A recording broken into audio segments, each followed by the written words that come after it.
प्यारे दोस्तों, आज हम आपको अल्लाह ताला का एक ऐसा मौजज़ा सुनाएंगे जिसे सुनकर आप बेसाख्ता सुबहान अल्लाह कह उठेंगे।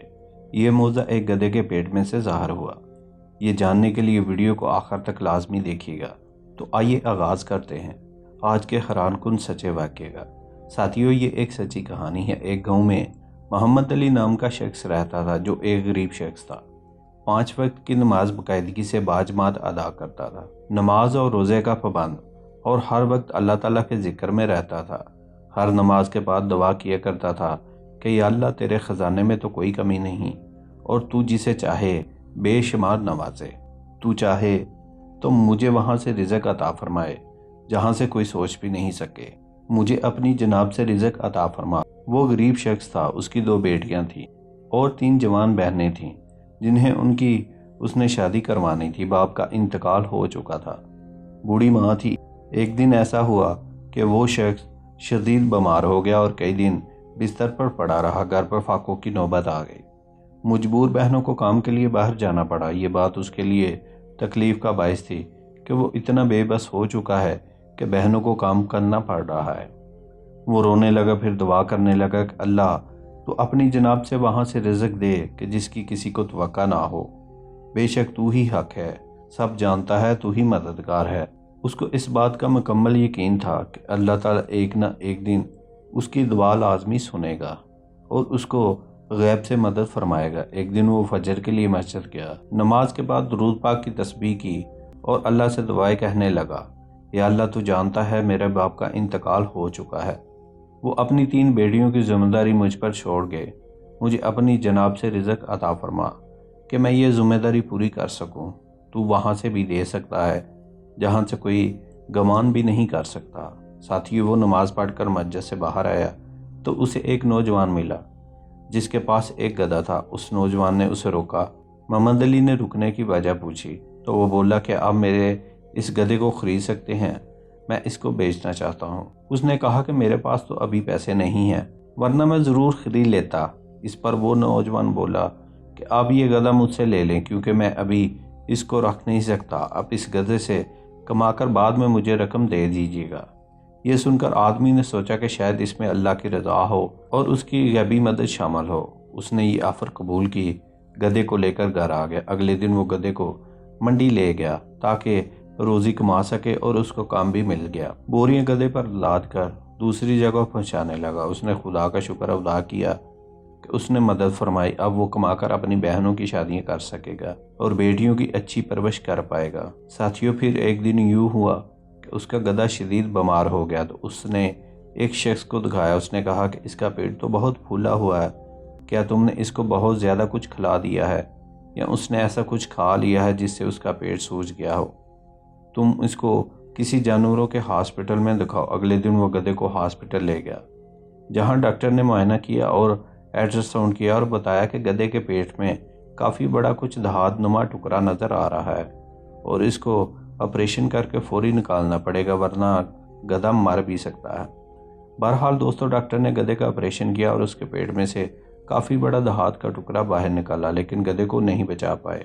गधा मर गया। डॉक्टर ने इसको ये अफसोसनाक खबर सुनाई कि गधा नहीं बच पाया, मगर हैरत है, ये अजीब धात का इतना बड़ा टुकड़ा इसके पेट में कैसे पैदा हुआ। डॉक्टर ने वो टुकड़ा उस आदमी को दे दिया। बहुत दुख में उसने गधे को दफनाया और टुकड़ा लेकर घर आ गया।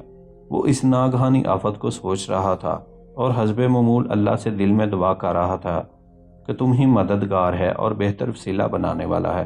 अभी तो मैं इस गधे की कीमत भी अदा नहीं कर पाया था, बस तू सब जानता है और तू मुझे इधर से रिज़्क अता फरमा जहाँ से किसी को सोच भी ना हो। वो शख्स दुआ कर रहा था कि इतने में वो धात का टुकड़ा नीचे गिरा और उसकी परत ऊपर से उतर गई। उसने आगे बढ़कर उसको उठाया तो एकदम से हैरान रह गया, क्योंकि वो बहुत बड़ा टुकड़ा सोने का था और कोई बहुत कीमती अनमोल बनावट में था।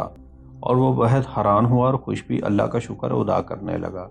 अगले दिन वो उस टुकड़े को छुपाकर शहर गया और एक बड़े सुनार की दुकान पर आकर उनको ये टुकड़ा दिखाया। दुकानदार भी हैरान रह गया कि ये बेशकीमती अनमोल चीज़ है, ये तुम्हें कहाँ से मिली है। अब अगर वो दुकानदार को बताता कि ये अजीब बीती चीज़ गधे के पेट से बरामद हुई है तो कोई उसकी बात का यकीन न करता।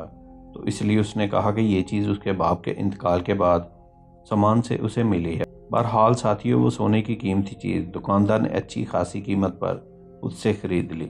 वो वापसी घर आया, आते ही सजदा शुक्र बजा लाया, क्योंकि अल्लाह रब्बुल इज़्ज़त ने उसकी दुआ पूरी फरमा दी थी और उसको वहाँ से अता किया था जिसका वाकई कोई सोच भी नहीं सकता था। उसके बाद उसके दिन फिर गए।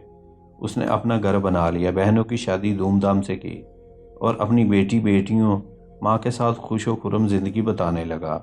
दोस्तों, इस कहानी से हमें ये सबक मिलता है कि सारी बात अल्लाह ताला पर यकीन की है।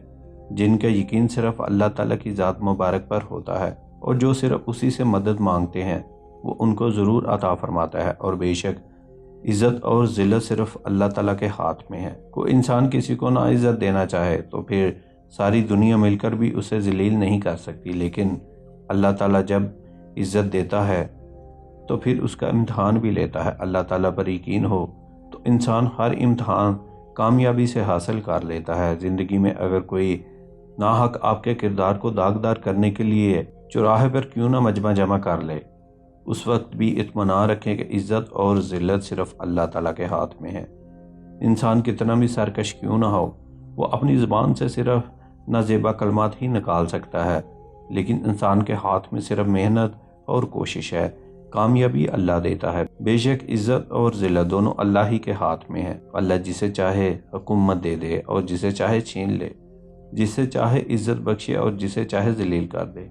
सारी भलाई के अख्तियार बेशक अल्लाह ही के हाथ में है और वो हर चीज़ पर कादर है। रात को दिन में और दिन को रात में परवाता है। एक नुक्ते से एक जान से दूसरी जान को पैदा करता है। ज़मीन व आसमान, चाँद, सूरज, यहाँ तक कि हर ज़रा ज़रा उसके ताबे है। अल्लाह अपने ख़जाने से बेहिसाब नवाजता है और अपने फजलो करम के ख़जाने से गुनाहों को बख्श देता है। अल्लाह ताला हर शय पर गालिब है। अल्लाह ताला की ज़ात जिसको किसी ताकतवर की ताकत नुकसान नहीं पहुँचा सकती और ना ही किसी कुदरत रखने वाले की कुदरत उसको कमज़ोर कर सकती है। अल्लाह ताला बाखैर, बुलंदो बाला, बाबरकत ज़ात है। इस दुनिया में किसी की कामयाबी किसी से बर्दाश्त नहीं होती। कई लोग बदनाम करने की कोशिश करते हैं, कई जलील करते हैं,